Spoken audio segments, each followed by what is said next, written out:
This podcast was created to educate listeners on the experiences of diverse individuals. However, all opinions expressed by the host or guests do not reflect the overall standing of Tarleton Radio or Tarleton State University.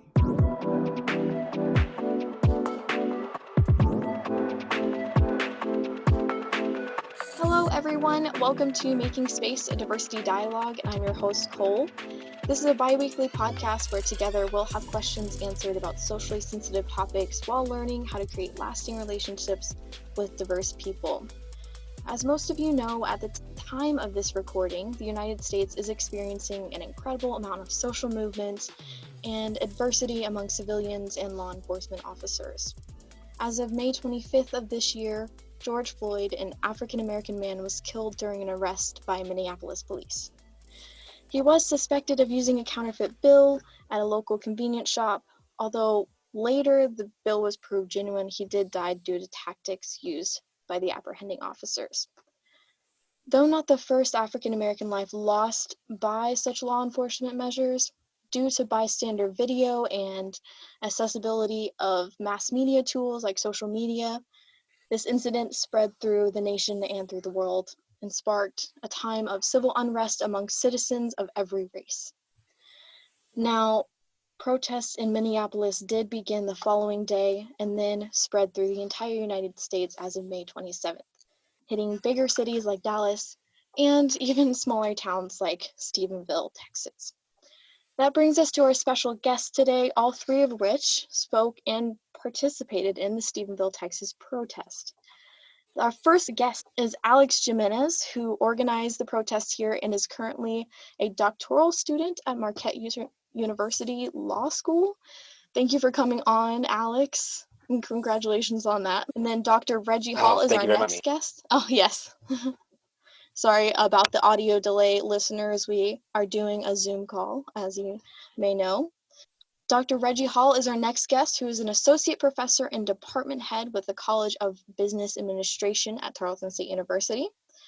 And then Savion Washington, a formal athletic administration and coaching major at Tarleton State University.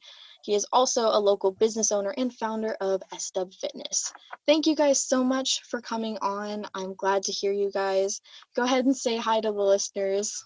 How are y'all? Guys? Hello, guys. Thanks, so Cole, for having us on as well. I am so excited to get into this podcast and really get into the interview portion. But I do want to tell the listeners first off that our main goal for the podcast today is to hash out what systematic racism is and how it manifests in the United States, as well as talk about you guys and your experiences with protests, as well as just your experiences in general. While I don't have very much vocabulary for this episode, I do want to let people know that we did have a previous episode of Making Space where we discussed a lot of the history and a lot of vocabulary related to police brutality in the Black community. So if you haven't listened to that one, I do recommend it. It has some testimony about growing up in the Black community as well as the history of law enforcement there. I did want to define racism really quick though, via Merriam-Webster as the definition they have recently changed. Racism is a belief that race is a primary determinant of human traits and capabilities, that race differentiates inherent superiority or of a particular race. Now, I feel like that's a lot of words to just say generally. If you feel as if your race is better than others, that is inherently racist. What do you guys think about that? How would you define racism? Anyone can take that. Yeah, I can do it. So there's a lot of different forms of racism. Definitely. Kind of like you were saying, it's just like having people in a more favorable position than others based on their race, I guess. So there's like systemic racism, which is the racism in your quote unquote system. So if you think of it like in our country, the United States, it would be like the laws and policies that have been set up that favor the dominant culture over others, like people of color. Right. And then there's just the other, There's things guy like you see overt walking. racism, right? Yeah, like overt racism is something like you're just walking down the street and like someone just shouts like a slur at you or something like that, or he Right. thinks he's better than you just because you're brown or black and he's white, something like that. Right, exactly. Overt is definitely more, unfortunately, can be very unapologetically so. It's usually very apparent.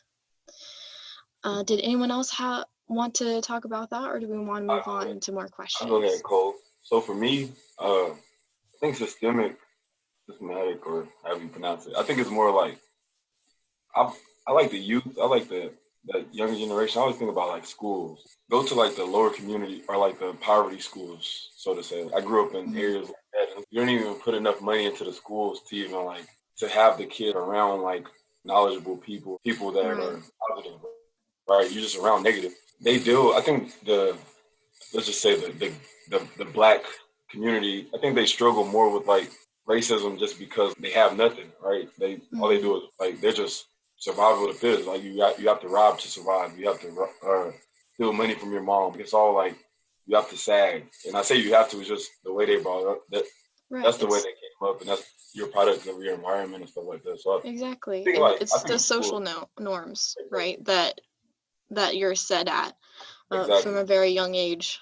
You're just brought up into that.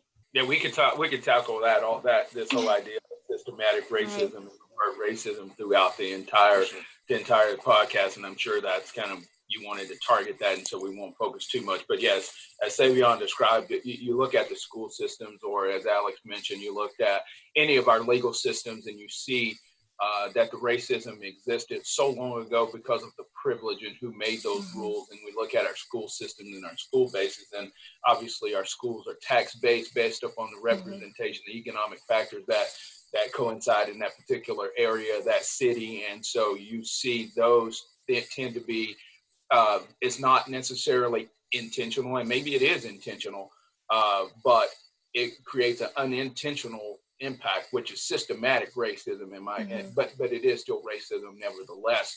And so it just creates some barriers for advancement for people of color.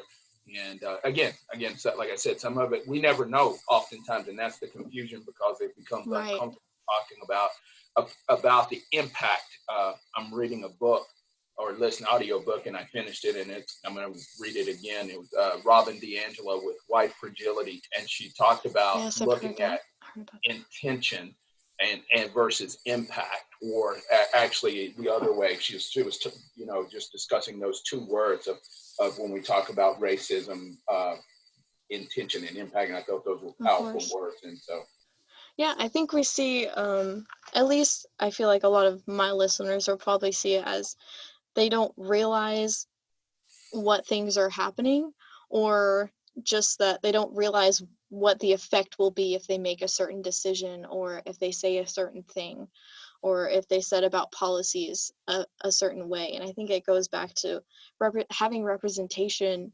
for every type of person and trying to put yourself in each other's shoes. Definitely. Absolutely. All right, let's go into my questions a little bit, since we discussed that. Why did you guys decide to organize a protest here in Stephenville? I'm not sure who exactly. I'm sure Alex was probably like the head of that. Of course, you organized it mostly. But what made you guys decide to do a protest here? I think just growing up here, the experiences I had, we didn't have a whole lot of Black kids in our high school and growing up, but the few that were in school, I was really good friends with them, and just like the experiences that they would tell me that they had, the experiences that I had, even though I'm not Black, really just kind of, it always kind of bothered me. And I've always kind of been a little bit more outspoken, I guess. So I was like, this is something that goes on in Stephenville that is a pretty big problem. Right. I think both of the guys here will attest to that. And it's just, I wanted to do something about it. So I just created it on a whim, and it really just blew up. Never thought that it would be as big as it got, but thank goodness it did, and thank goodness it's been overwhelmingly positive. So of course, I know when I first heard about you guys putting on the protests, I immediately my significant other was like, yes, we have to go, and I'm like, okay, yes, we'll go. And I wasn't, unfortunately, as it is Stephenville, I wasn't expecting such a large group, but I am so happy that it ended up being such a large group. So that's really amazing. Did anyone else want to comment on that before we move on, or what did y'all feel like? So I was so excited but scared when Alex texted me. I think it was 2 nights before. I didn't even know who he was. I knew his parents, but I never met him. I was like, wait. I looked at my wife. I was like, wait, somebody's trying to set something up. They want me to be a part of it. What do I do? And then my wife she's actually white, so it's Reggie's wife and stuff like that. But like, you gotta do it. Do it. I was like, man, it's easy for you to say that, huh? Like, I tell everybody, like every single day, everybody talk about the protest or whatever. I tell them that Alex, the youngest kid that did it, he's the most bravest person in this town. Like, I would have been, I'm on record saying, like, I would be too scared to do something like that. Like, I'm scared of the backlash, like, definitely. A lot of our culture, right, we hold it in. Like, we think a lot of stuff, but we still got to protect and take care of our family, right? We can only do so much. But Alex, I appreciate you, my guy. Yeah, congratulations on your success, guys. Seriously. No doubt.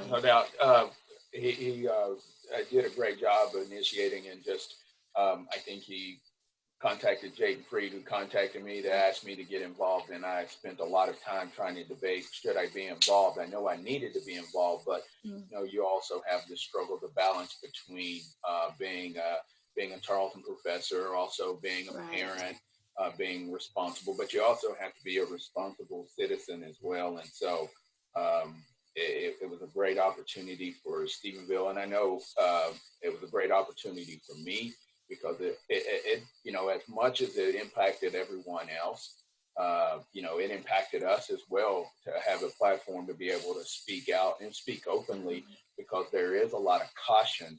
We talk about this systemic racism. There's a caution even for a Black man to talk about the way when there's talk about how we feel about these things, especially when there's no, what I call, a critical mass of African Americans in this community with any influence or power. It's very small in that regard. So I appreciate what Alex did, and I think it was not just good for Alex and for Savion and myself, but for Cole and her husband, or significant other, or who and also so many more people in this particular community, period. So. Definitely. I don't think many people realize how scary it can be to do something like that, especially if you're not part of a minority group. Like it can be terrifying. Night before, I'm calling Reggie, I'm texting Alex, I'm texting the police, like, man, like, is this it?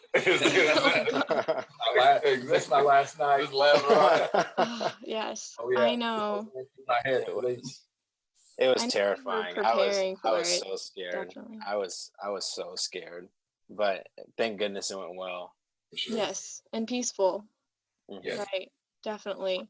To be honest, we were prepping for the worst, because of course all you see on the media right now, unfortunately, is how bad it can go.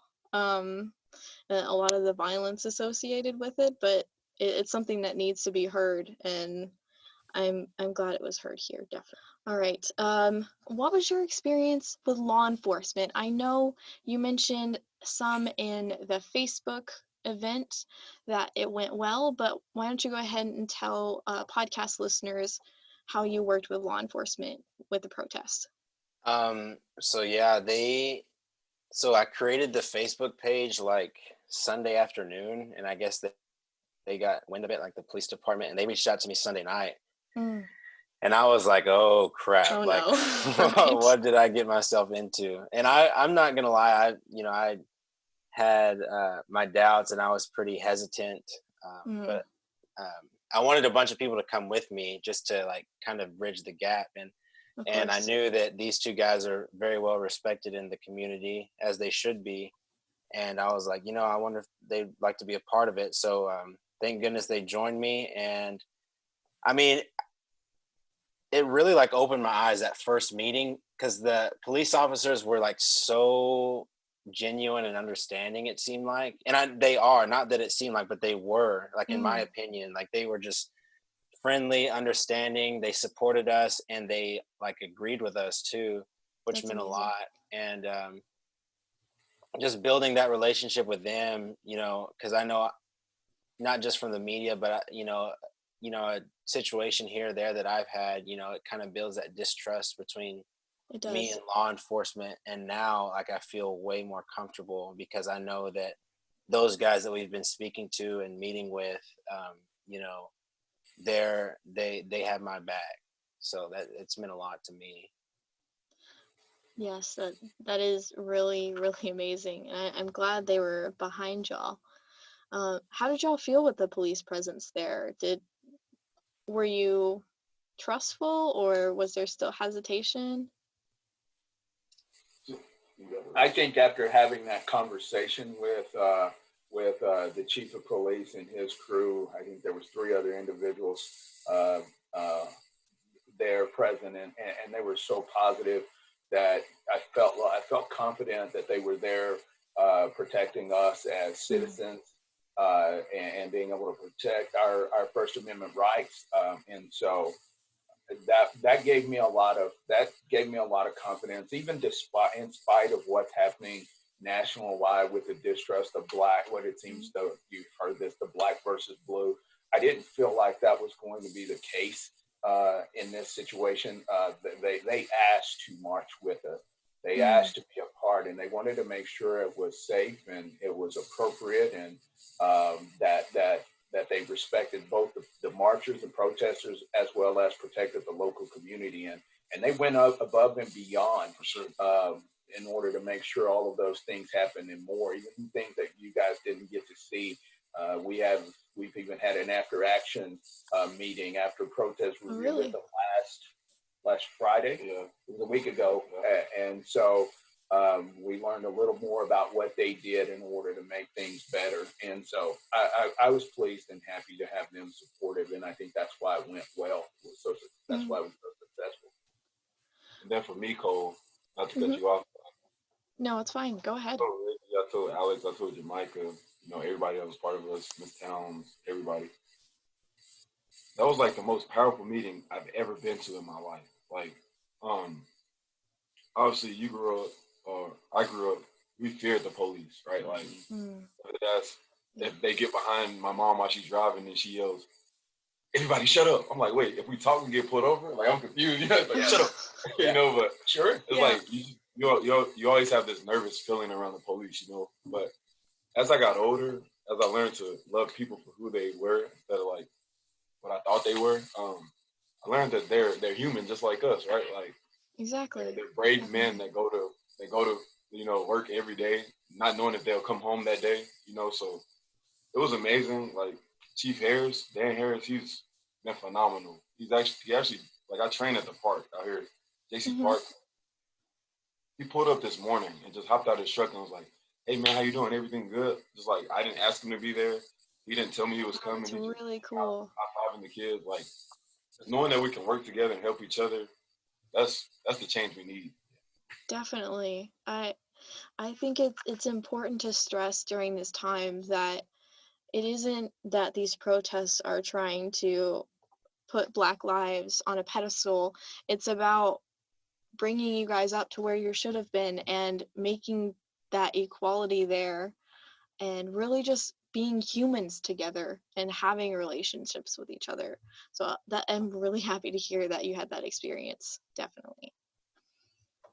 All right, now how did you guys, so I went through the comments of a lot of the protest pictures and the posts about the protests, and how did y'all feel about the response in the town by the locals?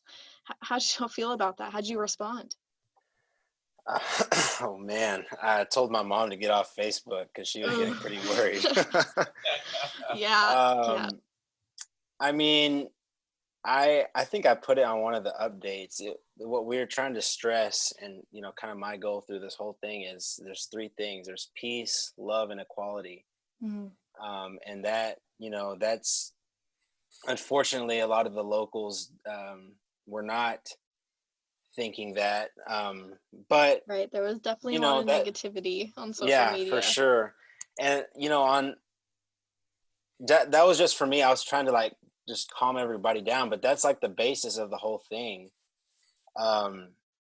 As far as like the negative comments, I mean, it was disappointing to me because I know a lot of people making the negative comments like know me personally, and I Wow. didn't trust me to kind of have a peaceful protest. And like I was the leader and my name was on it, so if it would go bad, like it would be horrible for my reputation. So like, why would I not try to make it as peaceful and as good as it needed to be? You definitely put your reputation up for that, and up for a lot of the negativity, and you were prepared for that. But yeah, I mean, and another thing is a bunch of people were saying like racism isn't a problem in Stephenville, so why are we even having this? First of all, that's kind of like racial in itself, I feel like. Yes, there are definitely but another different thing, experiences. I think that for me, and I don't know about you guys, but for me, I wasn't scared of anyone from out of town. I was afraid of the locals. And I think that should speak volumes about where Stephenville is. Like, I didn't fear anyone coming from Dallas and from, like, apparently there's people coming from Del Rio, Dallas, and Austin, like, whatever. But I didn't fear any of those people. I feared the locals. Right. And Stephenville is a very small town with certain belief systems that it's not very big. That's all I so can say. That's just like, that was my thing. Like, I saw a bunch of people that I knew posting very hateful things. They wanted to run us over. They were locked and loaded, And all those people from Stephenville, like, that I saw, or they live in the area. So I was scared of the locals. But thank goodness, like, as of now, like, after the event has happened, I think the reaction has been overwhelmingly positive. That's just what I've gotten from the whole thing. Yeah, Cole. So I probably like Alex and Stavia on both. Their phone or social media inboxes were probably super busy with overwhelming support from people. I like both of them. I'm sure I had several Facebook requests for friend requests and things of that nature. So as Alex worried about the locals, I can say I was worried as well. In that regard too, there are some really great people in Stephenville, but there are still people who still have that overwhelming belief of white privilege or nationality or superiority, and may not be. Their biases haven't had to be checked, and so I was a little nervous, but I was very appreciative of the people who really got involved, and really kudos to folks at Tarleton. That's a shameless plug to Tarleton, but I know a lot of Tarleton folks who were staff or employees or whatever their role was, and they're also Stephenville citizens. They came out and they were in full fledged and support, and I got a lot of messages, emails, and Facebook from those type of people. Yes, that's amazing. Lastly, as it got closer, I really wasn't scared of like I told Reggie, Alex, all the law enforcement this the day before. I said I'm really not scared to get hurt if I'm doing what's right. Doesn't like that doesn't fear me. But what I was scared of is like my wife. Like, I have a wife. Reggie has kids. Right. Alex has a family that's been in Stephenville for about 30 years or more. Right. Like, we have family. Like, this is bigger than us, So definitely. Reggie posted something the night before, Cole, and it calmed me down. He said, "It's just a short version or is a little take of what he said. He said, "Understand this, there are no troublemakers leading this protest. Only citizens who attend your churches, people who may have attended school with your kids, men and women and children of parents that taught and coach your children, folks who have invested in the community, law enforcement officers who believe this is the right thing to do, local educators, etc." He was basically saying that's not a rowdy crew, right? Like, we don't have anybody coming in with like a violent mindset. Like, Alex didn't want to fight. I didn't want to fight. Reggie didn't want to fight. We didn't want to break buildings down. It was like, our goal was simply to get people to understand that we're all human, right? Like the same rights that, right, the dominant culture has, we need them, you know, like we're all the same. So Right. Reggie posted that. I was like, I just took a deep breath. I was like, let's go. Like, they gave me that boost that I needed. That is great. That's incredible. It's such a good idea to put people in a mindset of like, oh, this could actually be someone I know, because so many people are like, well, this doesn't affect me, so why should I go? Or I shouldn't step into this problem because like I'm not a part of that community. It's important to know that we're all human beings and we all need to support other human beings. Cole, it's as I put that out there, I was thinking through, and then I know we can keep moving, and I don't want to steal a lot of the time, but my point of that was that Alex, for instance, his parents both are educators.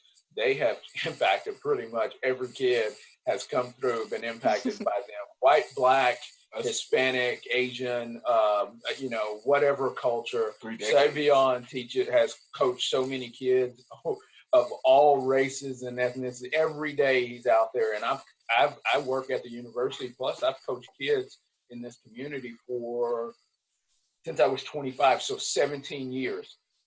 And so it is just unbelievable that people could think that, you know, I just wanted to call them that your kids have probably already been impacted and influenced by Alex Jimenez, who coaches kids as well, or his parents who coaches kids, teachers and Savion who coach. Your kids have already been influenced, and the society has already been influenced by these individuals, and we're here to make it better. Right. We're not. There needs to be a level of trust there. Sure. Yeah. So. All right. So stepping away from specifically Stephenville protests, what is it like being a person of color here in a small town like Stephenville, just in general? So I'll answer first. I know, Alex, you grew up here, but I've been here the shortest amount of time. Like, I came in 2011 to play football, Cole, so graduated in 2015, went home, came back, got my master's, went home, came back, started a business. So I think Reggie has about 20 years on me in Stephenville. I think Alex has his whole life on me. But for me, like, I've never dealt with verbal racism hands-on, you know? Obviously, right, that overt thing we're talking about. Right? Obviously, you get looked at different, and you're always like a bean in a bowl of rice. I always say that. But anyways, it's always like, it's weird, it's awkward when you're around that kind of stuff. And to me, like, looks, I said this at the protest, like, looks, they don't faze me. Like anybody like chatting on the side doesn't faze me. So I know Reggie, I think he said Alex, they've dealt with it here, so I'll let them talk about that more. But for me, it's like, it's just, I haven't been in that situation yet. Will it come? I hope not. But if it does, I'm pretty well prepared for it. But for me, it's just trying to keep a cool head, basically. That's it. So on a personal level, you see it. Of course, I'm in a interracial relationship. So you'll get a little bit uncomfortable, even as, you know, you would think, and I hear this all the time, that even as a professor, you earn a certain level of respect and you earn a certain level of income, but there's certain things places that my wife and I, we just don't go. Really? And we just don't go, like, as far as a restaurant, for instance. It's not any restaurant in particular, but if you see these great hole in the walls, these little dives, if I don't know much about it, we just don't go because we don't feel comfortable. And so those things still exist in Stephenville, even though that you could say, people can't believe that when I tell them that, Like you're Reggie Hall, you're a professor. I'm still black, and I wear that first, and that's what people who don't know me see me as first. They don't know what I do.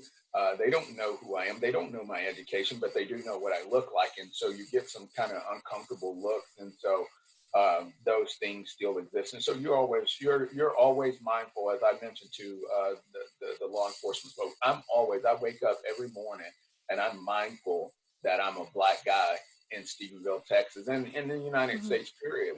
I think about that consciously, and that's the difference between being a black guy and understanding that, and when we talk about white, not because white people are bad, but the system is built.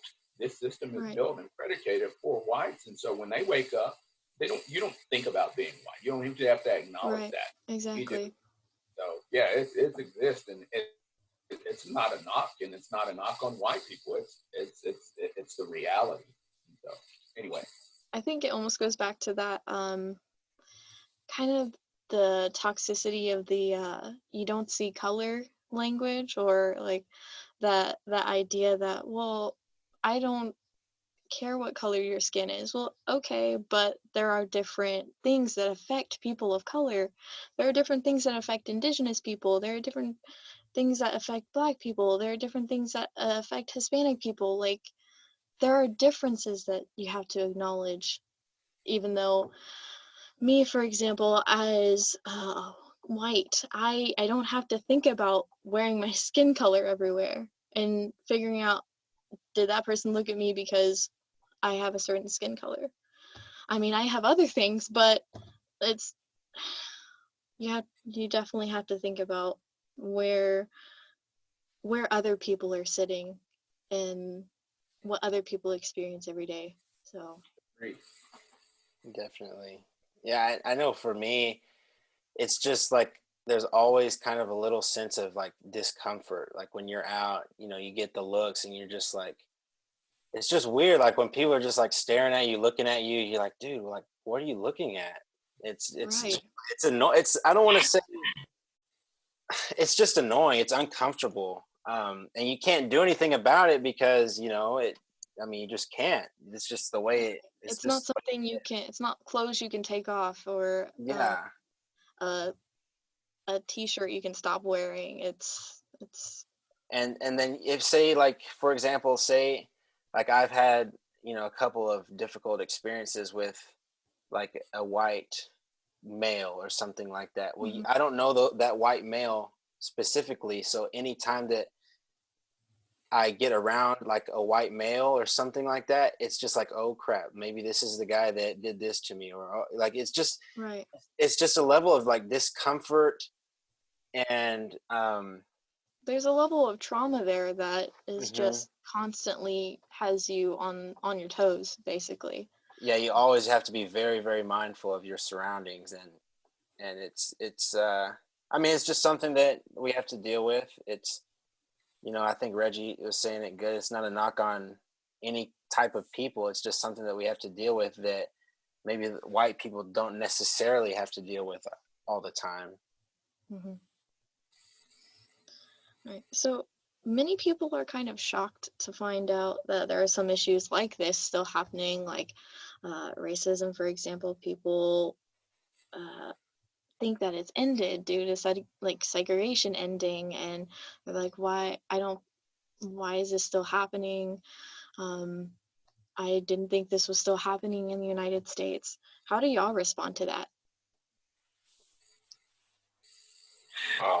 Well, I'll initiate that, and I just mentioned that. I get that all the time. We get that. Does it still exist? And yes, the answer is you have to provide a little bit of education, and it's not really, shouldn't be on us to provide the education. The reality, I mean, it's the things exist. It's a systematic approach. You look, like I mentioned, education. You can go to graduation rates. You can look at the disparity between, especially African American boys, and how they're treated in the education system. Often either put into special education classes. They're suspended at a much higher rate. You look, and Hispanic males are right into those categories, and there's a great disparity. And the question I always ask folks is like, do you really believe that blacks and Hispanics are inferior to like a black male and a white male? Are they inferior? Right? Because they shouldn't be if we're talking about on just a neutral platform, or are they inferior? But why is there a greater disparity between the graduation rates and the expulsion rates and the wealth gap? Why do they exist? Well, if there's no real answer, if you go to meritocracy, because if I work hard, that's bull. And so those are the things that we have to look at to say, well, maybe there is something that exists, and just being openly honest about those things. But it makes people uncomfortable. There's a reason that it exists, and we can go into it's about power, and it's about advancement and wealth opportunities. But yeah, it exists. And so I probably have digressed far off of your question, no, okay. but I like to hear your thoughts on it. So yeah, so sorry. I'm passionate about those things because of course I get those questions even from people with you can't even excuse people with PhDs, because I still get those questions. I still get the comments by if there's a black person who's hired on at Charlton or anywhere, and they will say, or Hispanic, and he got the job because he's black, or he got the job because he's Hispanic or she. And I'm thinking, did you understand what you just said? You're saying that's the only reason. And I have problems with that. And I sometimes have to take that. I have to take that because it would take too long to educate someone on that whole process. But yeah, it's still uncomfortable. Right. It's how do y'all feel about people saying that they don't feel like racism still exists in America? Did y'all want to take that one, or do we want to move on? I'll go first, Alex. Okay. Yeah, so it's just me. I keep saying the same thing. Cole, I feel like it started a little over 400 years ago, right? I feel like it's always been there. We all know it, right? Our ancestors knew it. All these older generations knew it. I tell Lindsay all the time, it'll be here long before or long after we die, you know? And that's whether, it doesn't matter if we all, right, we're the same color, you know? I joke often and say, like, we'll find something else to be mad about. Like, oh, his nose is bigger than mine, or he has more hair. Like, it's like, it's just literally like humans, like, something got messed up. And you can go biblical and say Adam and Eve and all that, but something got, like, messed up to where we just wanted to hate each other, you know? And it's the emotions that they're always heightened. There's always something we want to fight for or fight against, like Reggie said, like people. Just in the job force, in the career world, right? Like, I'm an entrepreneur, so I do research a lot of billionaires, a lot of millionaires, a lot of philanthropists. Like, I research a lot of stuff. I probably see like 5 African American men to every 100 white men, you know? Like, there's something, obviously, if that doesn't tell you something, like, I don't know what will, because I've met a lot of smart African American men. I've met a lot of smart Caucasian men, right? Like, it's a gap, and we all know it. And our job is just to be a small part, and hopefully that trickles down to the next generation. Yeah, like, we can't say there isn't racism systematically or overt, even in the United States. If we look at the differences, the disparities, that there has to be a reason for this, right? It can't just be, well, that's just how it happens. There has to be some sort of policy or something, even ingrained as a social norm in the way we're raised, especially in the South. So, Alex, did you have anything to add to that? Yeah, I mean, I'll kind of just bounce off what Reggie was saying. It's still, I mean, it exists. I don't understand, you know, that. I don't know why people say that it doesn't exist anymore. It absolutely does. Another thing is, even if you accept the argument that it doesn't exist, which I think we all agree that it does still exist, those racist policies in the systematic laws that existed like in the 1950s Mm-hmm. and up, you know, into like the 70s or so, like in that civil rights movement, those are still like the effects of that still linger today. Redlining, if we know what redlining is, like African Americans could not get mortgages for houses, and that was what, in the 50s. That those created those neighborhoods that are super impoverished, super like high crime, high violence.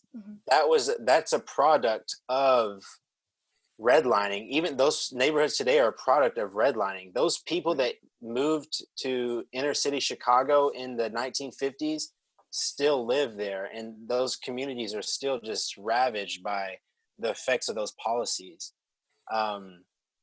I mean, even the prison system, like Definitely. 13th Amendment has, you know, it abolished slavery and involuntary servitude except for the punishment of crime. Well, African Americans are incarcerated at a much, much higher clip than white people and even Hispanics. I mean, those policies still exist.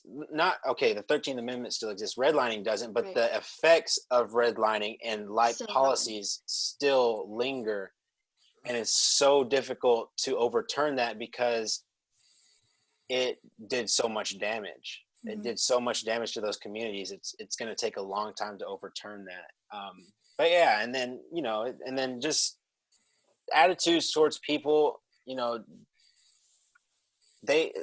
some people are changing on the good side or on the correct side, if you will. But I mean, there's still other people that will never, you know, look at me or Savion or Reggie the same way they look at someone else that's their color. I mean, it's just the fact of it. So it's still definitely around. There's definitely a lot of internalized racism, I think. There are, of course, the policies, which I recently watched a documentary on Netflix, if you can imagine that, called 13, about the 13th Amendment, and I'm really interested in going into that. I have a possible guest for an episode about that one too later on. But there's, especially in the South, you're raised a certain way, and then I feel like there are internalized racist comments or belief systems that you think or whatever, that without realizing it until someone or you hear something that makes you question it, right? Why am I thinking this way? Or why is it that I was raised this way? Why have I never seen people of color in my high school? Or why do I only see a few people of color in my high school? Why don't I have any people of color friends? Is that something that I need to change? And I think having you guys on this episode and having a podcast like this helps people in that regard. To try to question what their belief system is or what they've always thought. Definitely. All right. So we did talk about systematic racism a little bit, and we talked about how racism is still manifesting to this day. How do we see that in the United States? And we can talk about law enforcement. We can talk about the prison system. You mentioned that a little bit. But I guess we can be more specific to law enforcement. How do we see that manifest there? Well, I think on that documentary you just watched, 13th, there's like a statistic. So if you just think the racism, like you associate, if you see a person of color, you think that they're a troublemaker, basically. Like that's kind of like the stereotype. Right. And in that documentary, I think it was like 80 something % of blacks that are stopped without cause, and they're searched without they're stopped and searched for no reason at a way higher clip, and then they are not nothing they don't have anything on them, like they don't get in trouble for it, but they are still stopped and searched just because of that racial mindset of, oh, this guy is a person of color, he looks like a troublemaker. you can just you know, if you guys are familiar with like the Trayvon Martin incident, the George Zimmerman, what did he say like to the dispatcher? He's like, these a-holes always get away, or something. He said something like that. Like, what does that have to do anything with Trayvon Martin? He's not referring to anything other than than Trayvon's skin color, and we saw what happened with that. And I know George Zimmerman wasn't a law enforcement officer, but I mean, it's just a bunch of things like the police brutality against blacks. Like, there was someone killed in Tulsa, like in 2016, and they had like a helicopter flying around, and from like 1,000 feet in the air, the guy looks down and sees a black man and is like, that guy looks like a troublemaker. He literally said that. And like, how does he look like a troublemaker from that far away? Like, you just you don't know. That's how like that racist racial attitude against blacks, thinking that people of color, totally, like, you think they're troublemakers just because of the color of their skin. You're more uncertain about them. And that's how it manifests in law enforcement, I feel like. Mm-hmm. You take what's been ingrained as well as what the system was made up. For sure. Dr. Hall, Savion, did you want to? Yeah, I mean, I'll just continue. Alex articulated his point very well. And you look at the complexion color. I'm a very dark complected African American, and Savion as well. I think the darker complected, the more you're going to get seen as a troublemaker.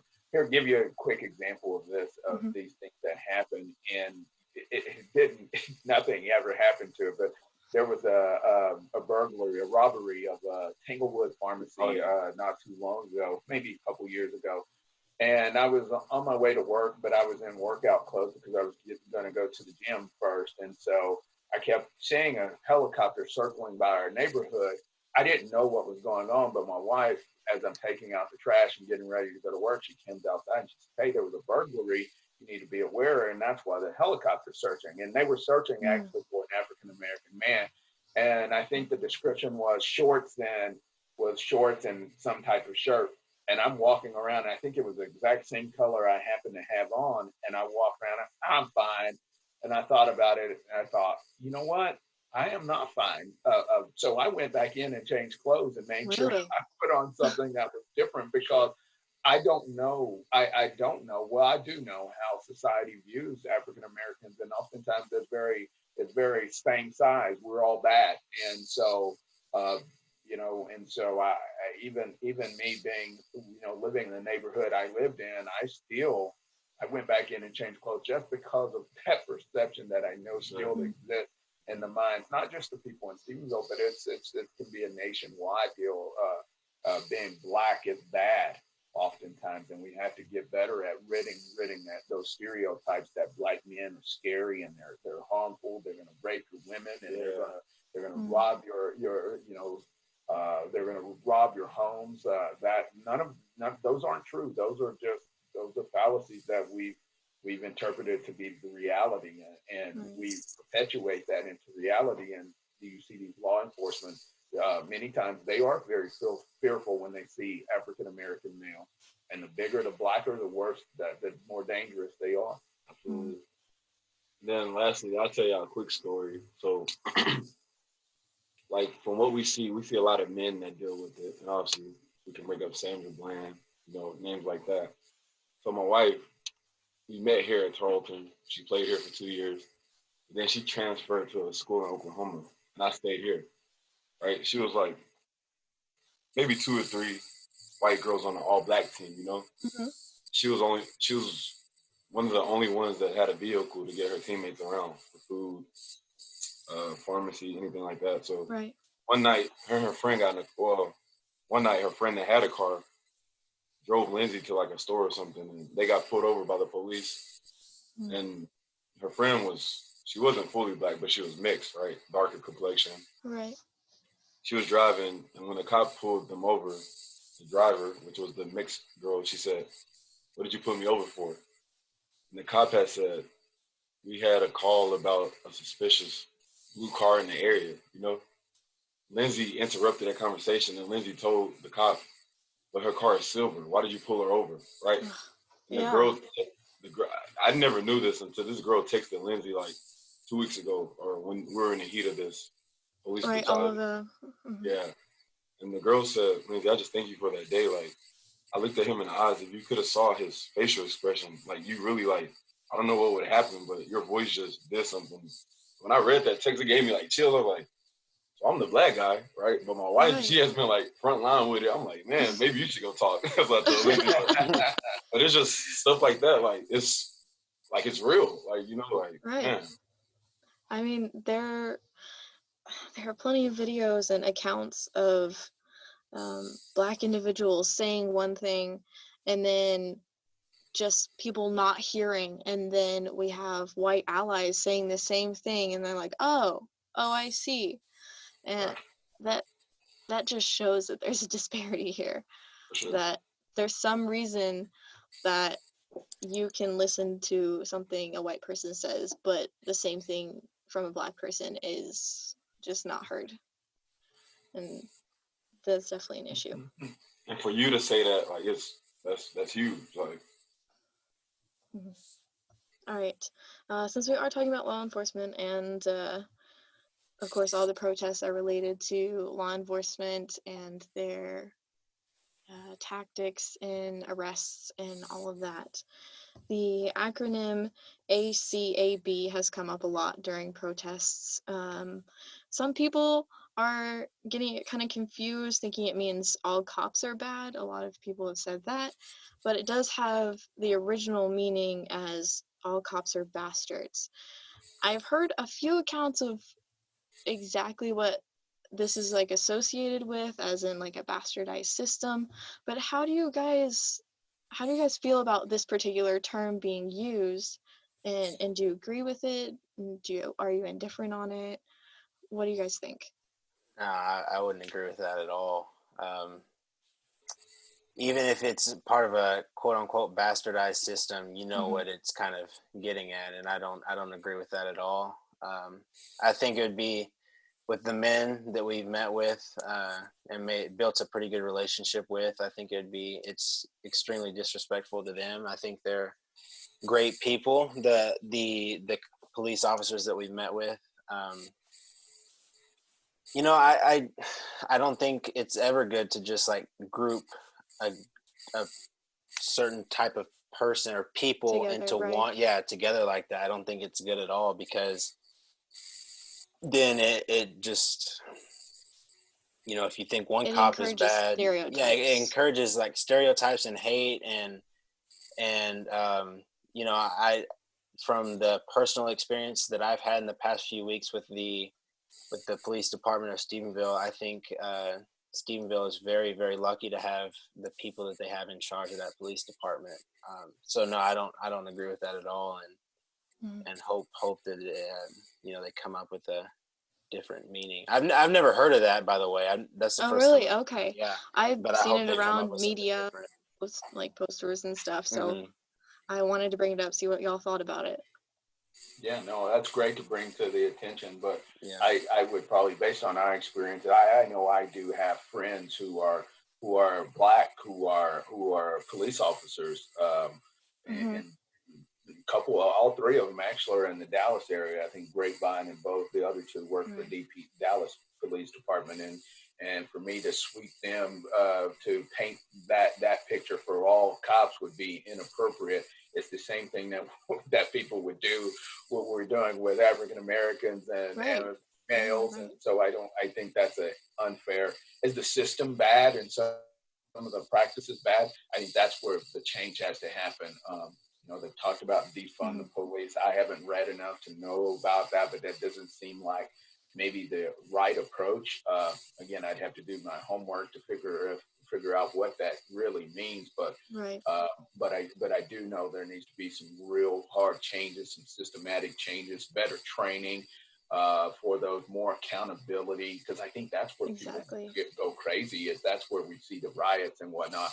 And that's why people are perplexed with with these things that happen, it's not necessarily just the incident alone. The incident alone is bad in itself, right? To see a African American male die in custody, but then we've had incidents over the last several years. You can go back 400 years, but let's talk very recent, to watch them die in police custody, and then the result is those police officers are acquitted.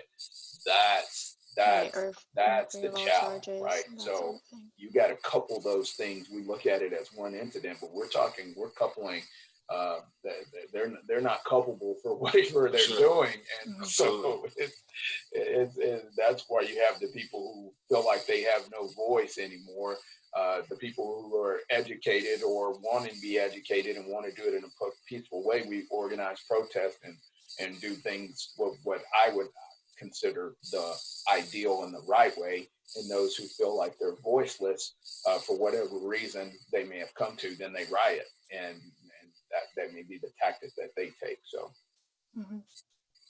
so a lot like Reggie and a lot like Alex, I do think it's unfair to label all cops bastards in that term, right? They're not all bad, right? Some of my best friends are actually cops, and like Reggie said, like it is bad, right? If there's bad people, there's bad cops, right? But so like just call them that because of something that has been going on, it's extremely unfair.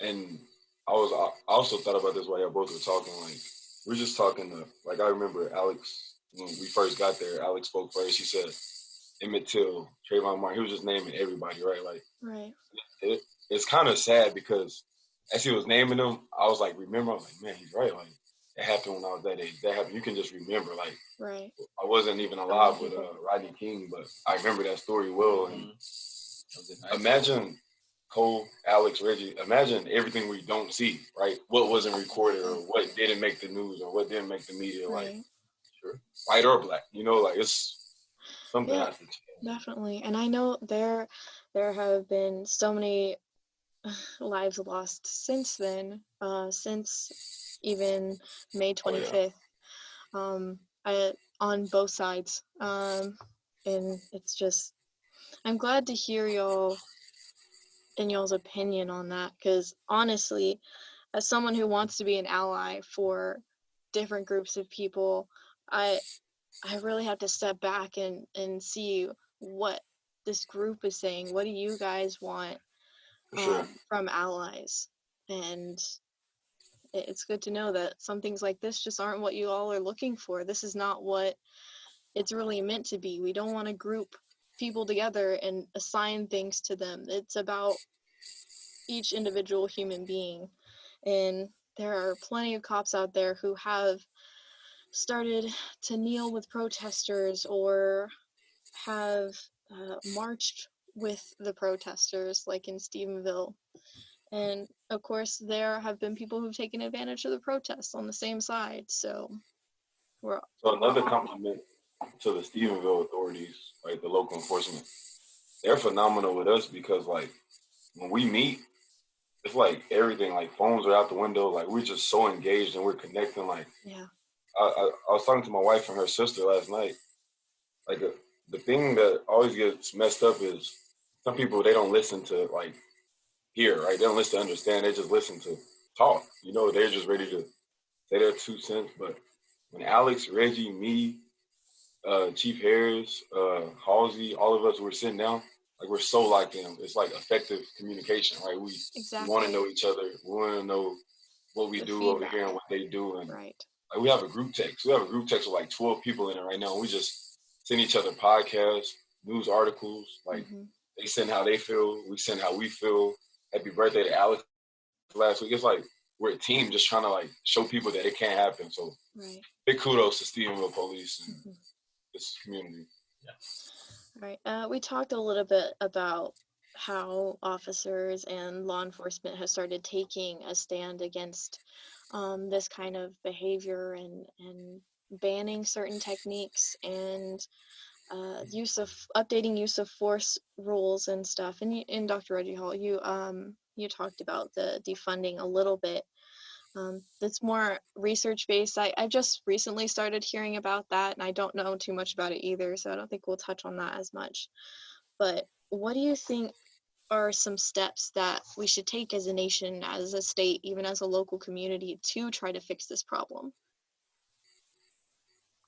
I can take that. I think the first test or the first thing that we need to do is have better training and longer training and more effective training for police officers. It's definitely surprising to hear, because obviously I have some cops in my extended family, but I don't know too much about the system in which they educate themselves to be officers. But it's very short, and surprising how short it is and what the requirements are. And my significant other's dad is a police officer, and just hearing stories about other officers and how they got through training by doing certain things that weren't right, and it's crazy. Yeah, Definitely. I mean, definitely, because I would say that, some police officers are not like emotionally adept to being a police officer because it takes a lot, but you can't have, it's you can't just have like a short fuse on. I saw a video the other day where an officer just pulled a gun on a guy, and he said that he had a gun on him, but it was at a traffic stop, and his hands were like on the steering wheel, like he wasn't doing anything, and she just pulled a gun on him.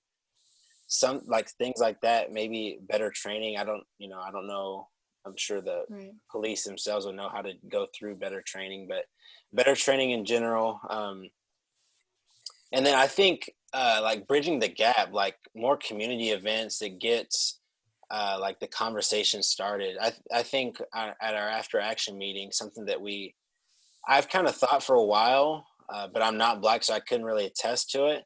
But something that came up during our meeting on Friday was that law enforcement and the African American community is like actually extremely similar, like how they feel. They're scared walking down the street, things like that. They're pretty similar.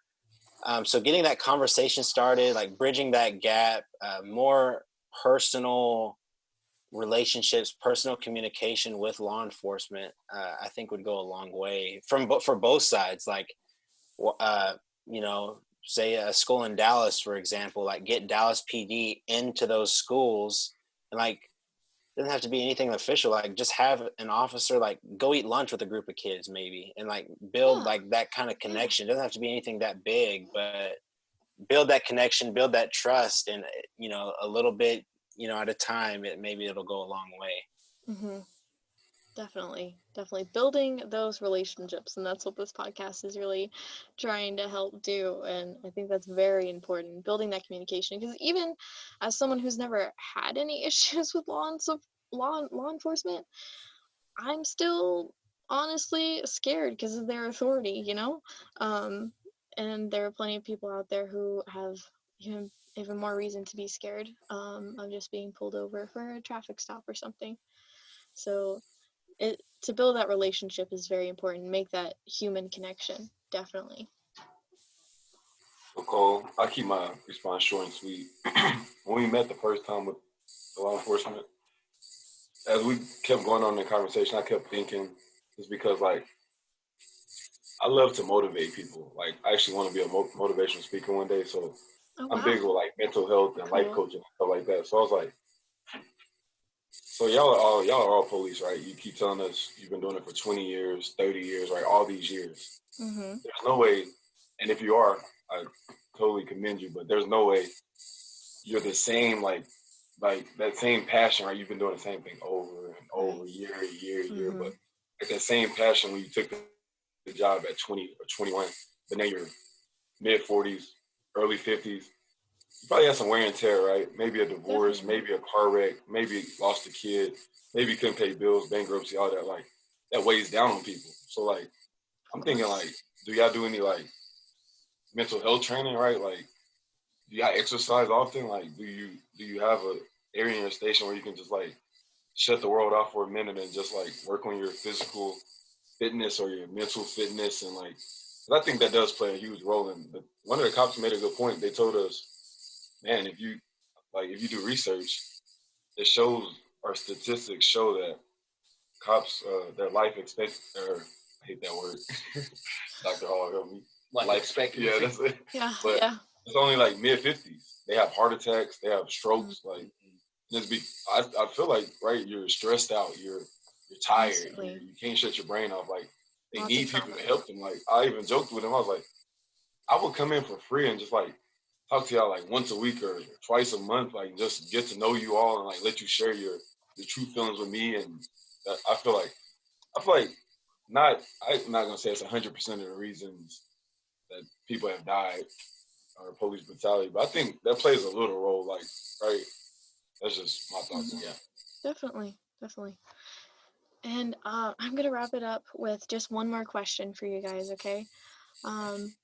What do you want allies to hear? For people, listeners that are looking for what can I do to help? What are y'all looking for? Like, what should we do to help you guys? That's a great question.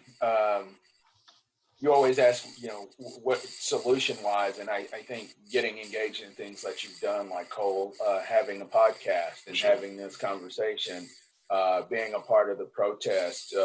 As I said, and I encourage people, you can no longer allow ignorance to be your excuse, because there's so many resources out there, and that doesn't mean calling your best Black friend, or that could be part of it, but getting on the internet, reading the books, the audio books, going to the training. It's a continual process for Blacks, for whites, but when you're on those juror systems and making those laws and voting for laws, be mindful of not just the impact it will have directly, but also the way it indirectly impacts the people of color. So it's a full process of, and it's real work. As I had the privilege of talking to a couple of the high school coaches, Alex and I, and I told them, I said, you want to make sure that you have full support of your administrators, because at the end of the day, this real work of diversity and training people on understanding diversity and Black Lives Matter, it's real work, because it's challenging. It's always challenging to go from your comfort zone to then now become uncomfortable, because these topics are sensitive. And anytime it's real work, it's like we're taking an SW fitness workout. It's real work. Right. And at the end of the day, there's going to be some sweat. There's going to be some mental sweat that goes out as well. And so you have to be up for the challenge. Not you, Cole, personally, but you have to be up for that challenge, that it's going to make you feel uncomfortable. It's not going to be fun. But at the end of the day, if you really want your kids, your family, your peers to have a better America, a better whatever it is, then get to it. So ignorance is not an excuse. It's an opportunity for you to grow as a person. And so the last thing I'll say is that I thought this was one of the most profound statements that was made in that book that I was mentioning with White Fragility. She asked the question, is like, basically, if the absence of diversity in your life, we don't ever think about, in the absence of diversity, would our life be okay? And for many white people in America, the absence of not having really strong relationships with people of different colors, their life would still go and still be fine. And that's kind of sad to think about that. And our life is probably very unlikely that we're going to run into a society where we don't have white people or Hispanic friends, and people of color enrich my life by having Coles, by having my wife who's white in her family. It enriched my life by having Alex Jimenez, by having different folks like that in my life. My life is better, but that may not occur and be the case for many white people in America. So I know I talked a lot, but that's just, to me, that just stuck in my head, that there's people who can go through life and be okay and excel, not just not be okay. They can go through graduate school, be a CEO of a company. That's the example. You can be a CEO of a large firm but never really truly engage with another person of color or have a really strong relationship. That's sad, because I think you look at that company, it's probably highly diverse in regards to the consumer base and the employee base, but the CEO could actually make it and be fine and never really interact with that group and understand that group. Yeah. So I think it's about trying to see other people and see their experiences. And thank you so much for all of what you've talked about on here and what we can put out to the world, and hope this is the time of change, because it does feel like that 2020 has had its ups and downs.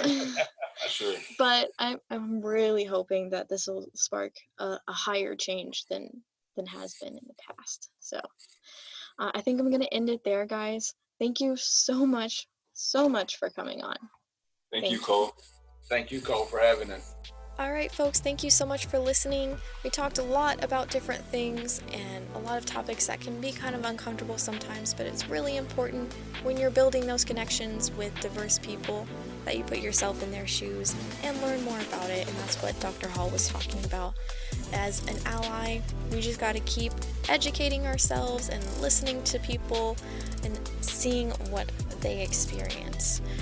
There's plenty more topics to address, and we'll keep it coming on Making Space. If you want updates about the show, please make sure to follow and like us on Instagram, Facebook, and Twitter at The Planet 100.7. That's the radio station we're based out of. And I will include some links in the description about different sources you guys can go to read up a little bit. For now, folks, be safe, and we'll see you next time.